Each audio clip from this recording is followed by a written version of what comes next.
Hi man, welcome to the Trews. Trews ain't just a one-way street with me doing all the talking. It is a one-way street with me doing all the talking, but occasionally you could shout something as I hurtle past high on my own jet fuel. Like this person, B. Welcome back, congratulations on the baby.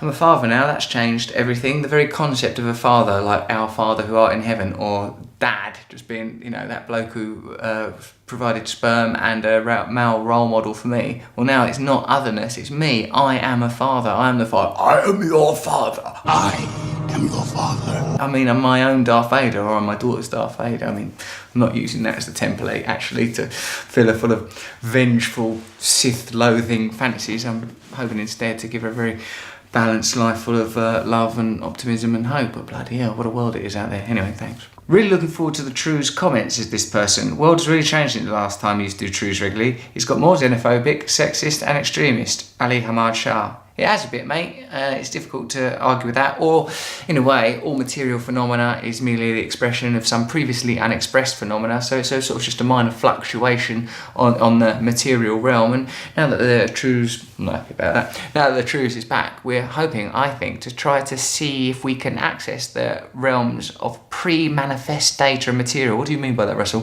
Thought, consciousness, belief. Because the stuff that's out in the world, I mean, it's already there, there's not a lot we can do about it. Respectfully, try not to be in an echoey room when recording. Ording. You're right, Aaron's picks. Sorry about that.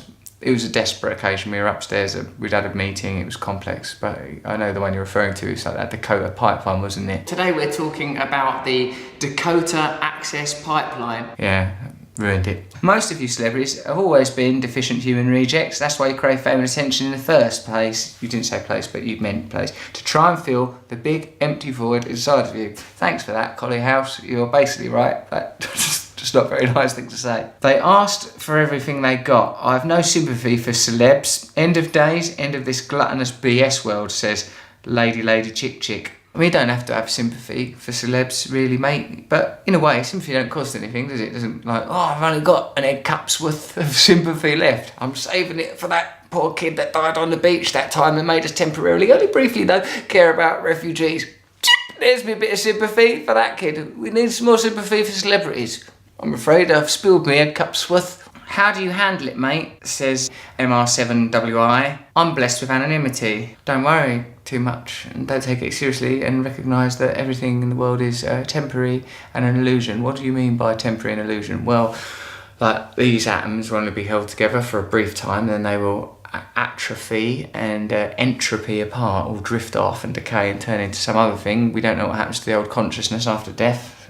No real way of knowing that, sadly. But what I mean is that the constellation of thoughts, ideas, and beliefs and patterns that I hold in my consciousness aren't necessarily true. So I just sort of try to focus on things that I quite like. I could find happiness in a cave on the side of a mountain if people would leave me the fuck alone. Zen exile. They would if you was in a cave on the side of the mountain. It sounds an inaccessible address to live at. But you might get a bit lonely up there, mate. Anyway, try to find that cave within yourself and not be overstimulated by the external world if you can. Quite hard, because there's things that you desire and then there's things that you fear, but none of these things are real. I saw this good biblical passage on the wall of a prison chapel. It said, "Fear not, for I have redeemed you. I have called you by your name, you are mine." And I thought the word redeem, it means salvation and forgiveness, but it also means like the way you would redeem a voucher. Excuse me, can I redeem this for parking or whatever? It means you belong to a higher thing already. You do not just belong to the world and your own ideas. You didn't give yourself hands and feet and a voice and a nose, did you? It just somehow arrived. You didn't give yourself heart and lungs or capacity to breathe, did you? It's just there. So you belong to something else. You belong to that force, regardless of whether you're religious or not. What is it that heals your cuts and makes your hair grow and keeps, gravity and all the natural laws of the universe and the natural suggested laws of love going? Surrender yourself to that and you'll feel a lot better. I can't remember what the question was anymore. Russell Brand is like Master Yoda, but in real life. Thanks, Rafiq Ahmed. I am a bit like Yoda.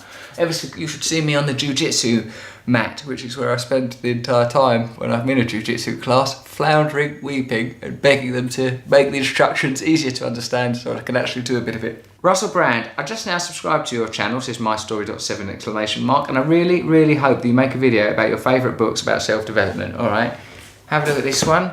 The Zen of recovery is an approach to addiction that uses some Zen references. As you know, I use 12-step recovery. Here's another book on spiritual development. Spiritual Awakening similarly deploys 12 steps.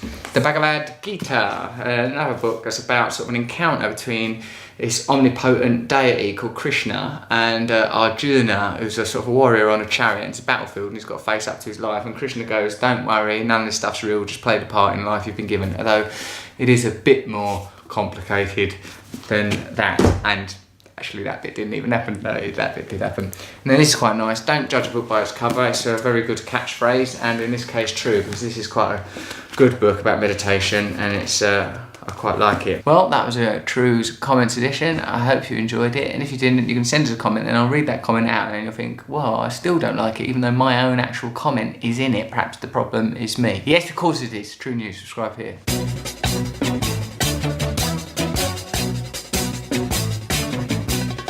Nose is a tool that is abused to fool you and to leave you scared and confused. Trews is like the nose. If the nose was true, I want some Trews. Let's have some Trews.